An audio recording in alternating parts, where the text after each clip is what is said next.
Bonjour à tous, nous sommes ici sur le parvis de la cathédrale Notre-Dame de Paris. Bienvenue pour cette vidéo de préparation au JMJ de Lisbonne. La vidéo porte sur le thème Marie, pont entre les chrétiens, catholiques et protestants. Bonjour à tous, je suis Anne-Cathy Grabert, pasteur d'une église protestante évangélique. Je suis également sœur consacrée d'une communauté catholique à vocation œcuménique, la communauté du Chemin Neuf.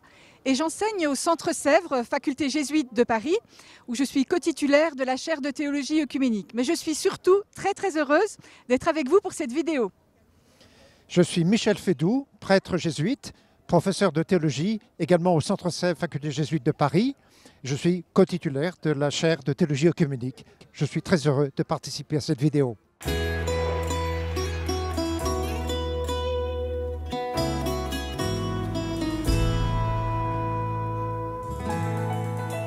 Nous sommes heureux de vous accueillir maintenant ici, dans cette église Saint-Germain-l'Auxerrois. Nous sommes plus précisément devant la statue Notre-Dame de Paris.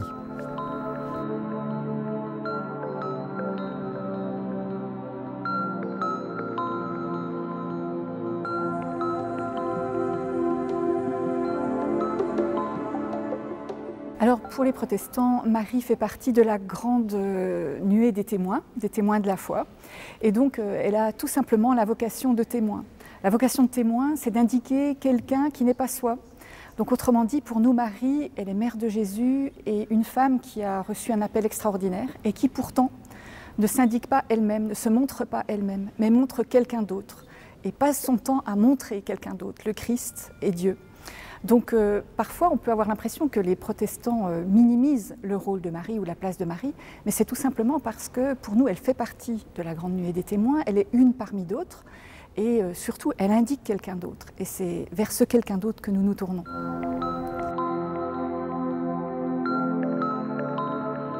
Les catholiques appellent Marie Sainte Vierge Marie.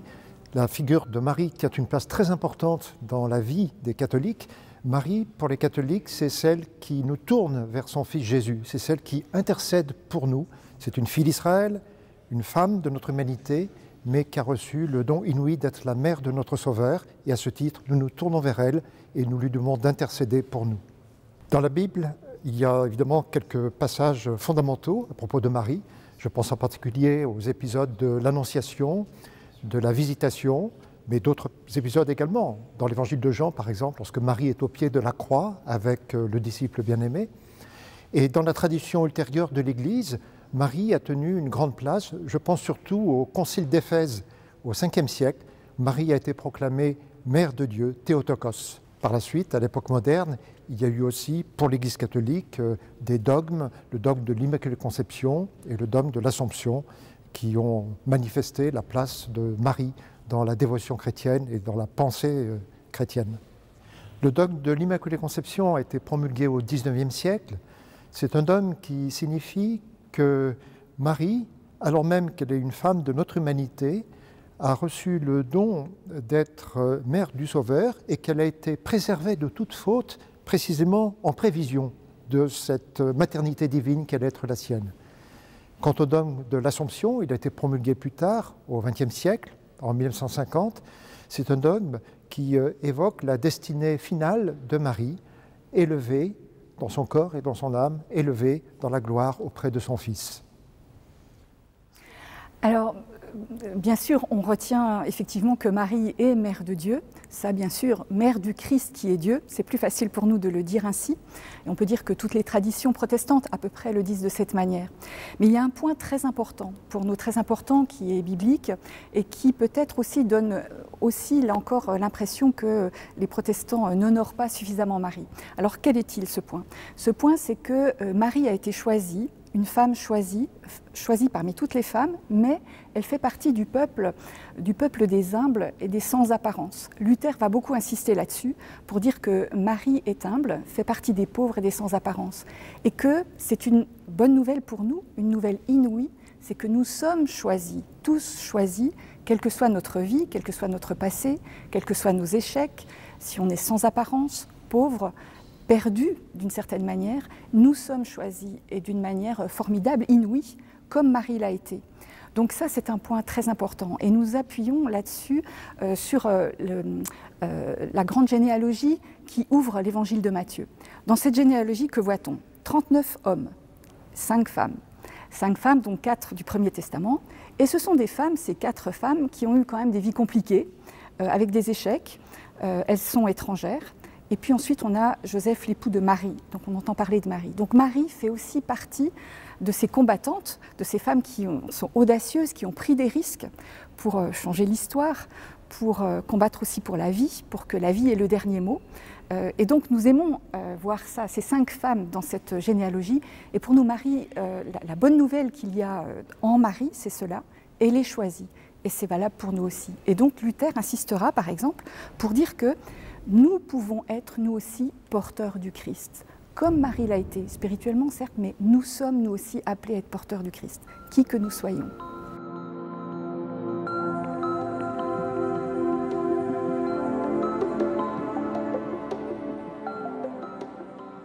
Alors généralement, je dis bien généralement parce qu'il y a toujours des cas particuliers, généralement les protestants ne prient pas directement Marie. Alors on va dire, certains ont des jeux de mots là-dessus, disons que les protestants prient comme Marie, voire avec Marie, mais ne prient pas Marie. Pour quelle raison? Simplement parce qu'ils veulent vraiment qu'il n'y ait aucun intermédiaire entre eux et le Christ. Et la crainte qu'il y ait que Marie finalement soit un intermédiaire supplémentaire entre le Christ et eux. Dans la tradition catholique, on considère que du fait même que Marie est la mère de Jésus-Christ, elle peut intercéder tout particulièrement pour quiconque la prie.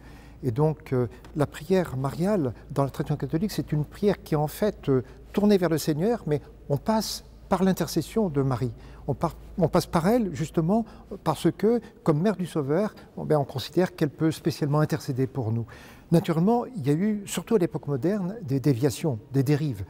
La dévotion mariale, la prière mariale a été parfois excessive et a risqué de cacher le fait que la prière s'adresse fondamentalement au Seigneur. Mais bien comprise, c'est une prière qui, du point de vue de l'Église catholique, est une prière très importante parce que nous passons humblement par Marie, au fond, pour présenter nos demandes au Seigneur.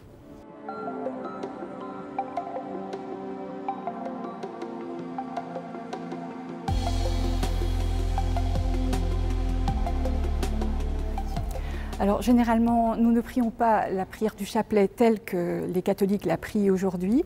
En revanche, nous pouvons nous attacher à ces paroles, aux paroles telles qu'elles sont dites bibliquement. Le Seigneur est avec toi, ça va être une affirmation très importante pour nous.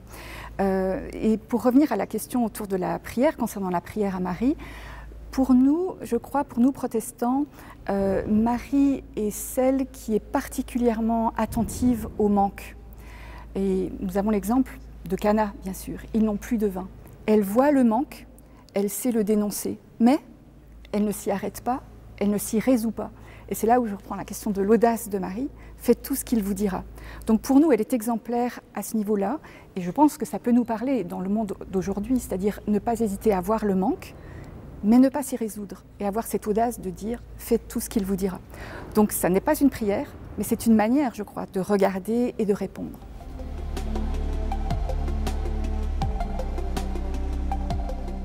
À l'époque moderne, il y a eu des controverses importantes entre catholiques et protestants au sujet de Marie, mais le dialogue œcuménique entre catholiques et protestants a permis vraiment de comprendre que la figure de Marie pouvait effectivement servir de pont entre nous.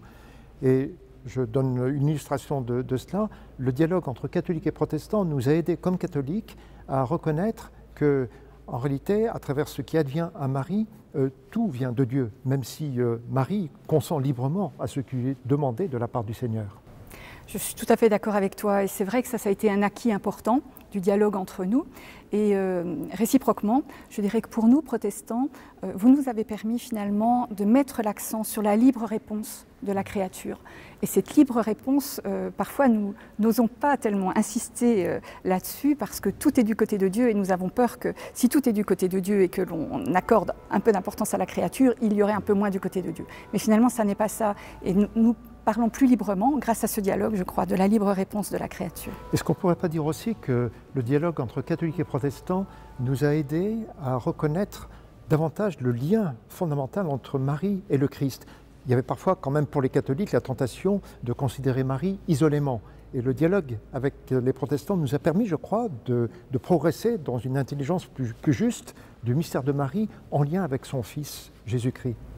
Oui, c'est vrai. D'ailleurs, il y a un groupe de théologiens, le groupe des Dombes, qui a beaucoup insisté à la fin de son ouvrage sur Marie pour dire qu'il fallait peut-être que l'on soit attentif au niveau des statues, au niveau des images, de représenter Marie toujours avec le Christ. C'est le cas ici d'ailleurs. Voilà, tout à fait le cas ici.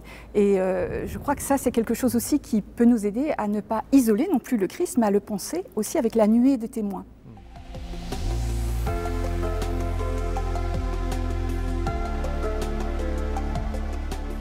Alors je pense que ce qui peut aider les jeunes, c'est d'abord de reconnaître comment la prière mariale s'enracine dans l'Écriture sainte. Les mots du « Je vous salue Marie » sont en partie empruntés à l'Évangile. Et c'est très important de le faire reconnaître, de le faire comprendre par les jeunes. Je crois aussi qu'il est important pour les jeunes de découvrir que la prière à Marie, c'est une prière pauvre d'une certaine manière, une prière très dépouillée, une prière très humble. Lorsqu'on prie Marie et lorsqu'on lui demande d'intercéder pour nous, on se met dans la situation des personnes qui humblement reconnaissent qu'elles ont besoin du Seigneur et passent pour prier le Seigneur, elles passent justement par l'intercession de la mère de Jésus. Moi, ce qui me frappe en tant que protestante, quand je réfléchis à la personne de Marie, à la figure de Marie, est-ce que tu penses que c'est suffisant, que c'est juste comme son attitude, pour moi, qui est fondamentale, c'est l'attitude de la confiance. C'est-à-dire qu'elle reçoit une parole qui est inattendue, même si le peuple juif l'attendait, cette naissance du Messie, mais elle reçoit une parole tellement énorme qui la dépasse, et pourtant elle fait confiance. Elle fait confiance qu'elle, qui fait partie du peuple des humbles, eh bien, cette parole est pour elle, et cette parole aura de l'effet dans sa vie. Donc pour moi, une attitude fondamentale de Marie, c'est celle-ci, celle de la confiance et de l'ouverture sans limite à une parole autre que celle qu'elle a prévue. Est-ce qu'on peut dire les choses comme ça? Oui, je crois, et de l'humilité aussi, l'humilité et l'action de grâce dont témoigne le Magnificat. Oui. Elle se laisse choisir en fait, elle ne regarde pas elle-même, mais elle croit une parole. Désapproprie d'elle-même, elle renvoie toujours à Dieu qui justement a manifesté sa miséricorde envers elle.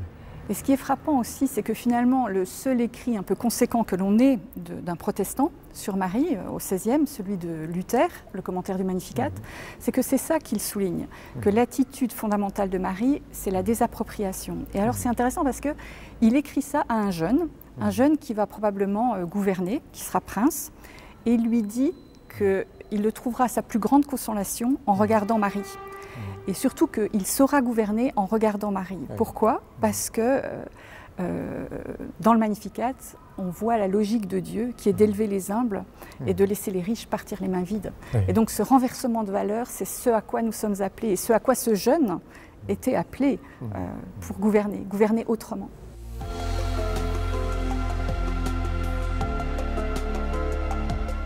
Certains disent que les catholiques sont mariolâtres. En fait, je pense que c'est quelque chose qui s'est plutôt présenté à l'époque moderne.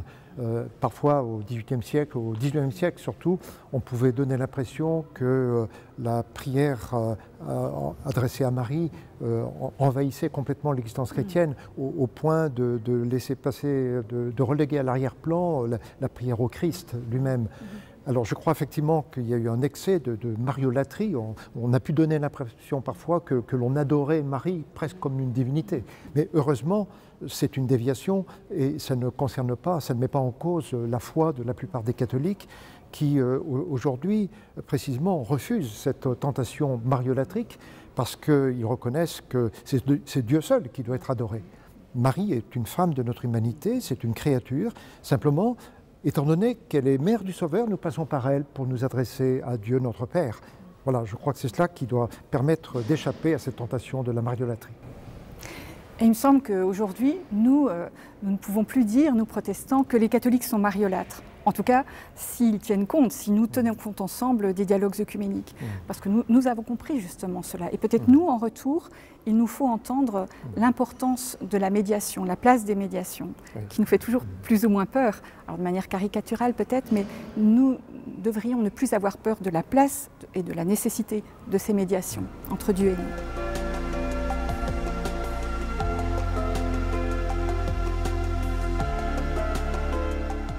Je Je dirais que Marie, c'est avant tout quelqu'un qui vit entièrement sous la conduite de l'Esprit Saint.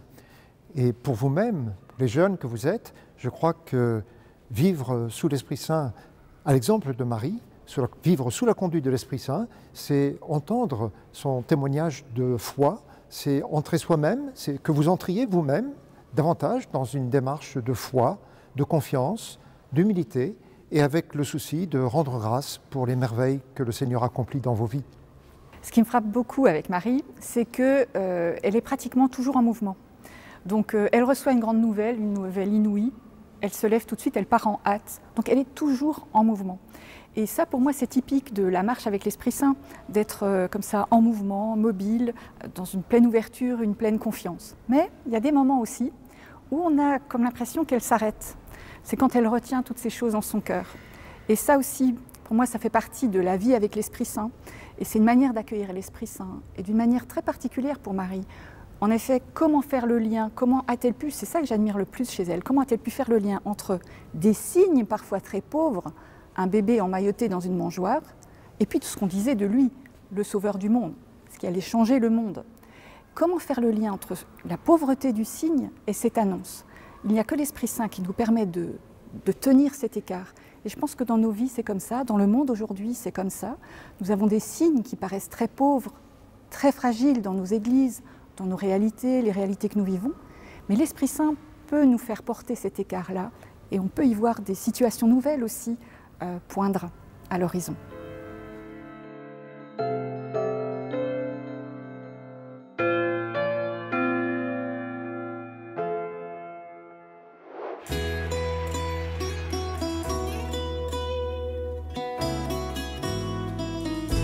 Bonjour Gaëlle, 30 ans, je viens de région parisienne et je voulais vous parler de la Vierge Marie dans ma vie.